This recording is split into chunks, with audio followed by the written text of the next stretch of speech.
যে সরকার গণতান্ত্রিকভাবে নির্বাচিত, সেই সরকার যখন ক্ষমতায় আসে তখন সকল মানুষের জন্য, দল মত নির্বিশেষে সকল মানুষের জন্য কাজ করে।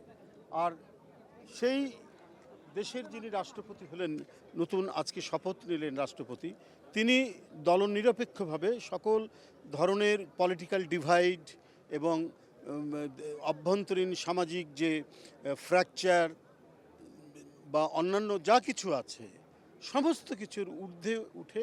তিনি কাজ করবেন, সেই অঙ্গীকার ইতিমধ্যেই তিনি করেছেন। এবং একটা যে তার যে স্বপ্নের কথা, সেটাও তিনি বলছেন, দেশকে সমৃদ্ধিশালী করা এবং দেশের উন্নতি প্রগতির দিকে নিয়ে যাওয়ার কথাও তিনি বলেছেন। তো সুতরাং আমরা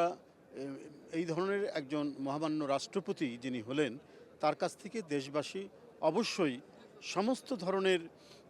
সংকীর্ণতার ঊর্ধ্বে উঠে তিনি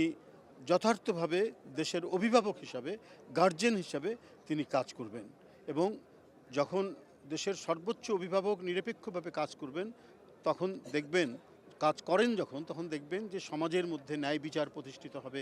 আইনের শাসন নিশ্চিত হবে, আদালতগুলো সেখানে মানে স্বাধীনভাবে কাজ করবে। কারণ যে সেই রাষ্ট্রপতি যিনি রাষ্ট্রের অভিভাবক, তার যে সরকার, যে যারা রয়েছেন, যারা রাষ্ট্রের পরিচালক হিসাবে কাজ করছেন, সরকার তো মূলত মানে রাষ্ট্রের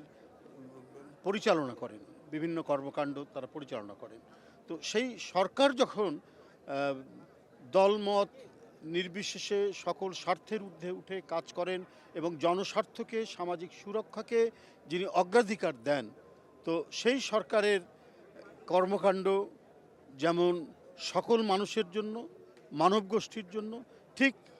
যে সরকার যে রাষ্ট্রের পরিচালনার দায়িত্ব নিয়েছেন জনগণের কাছে ম্যান্ডেট নিয়ে, সেই রাষ্ট্রের যিনি প্রধান অভিভাবক রাষ্ট্রপতি, তিনি অবশ্যই দলনিরপেক্ষভাবে অভিভাবকত্ব করবেন এবং দেশকে সঠিক নির্দেশনা দেবেন।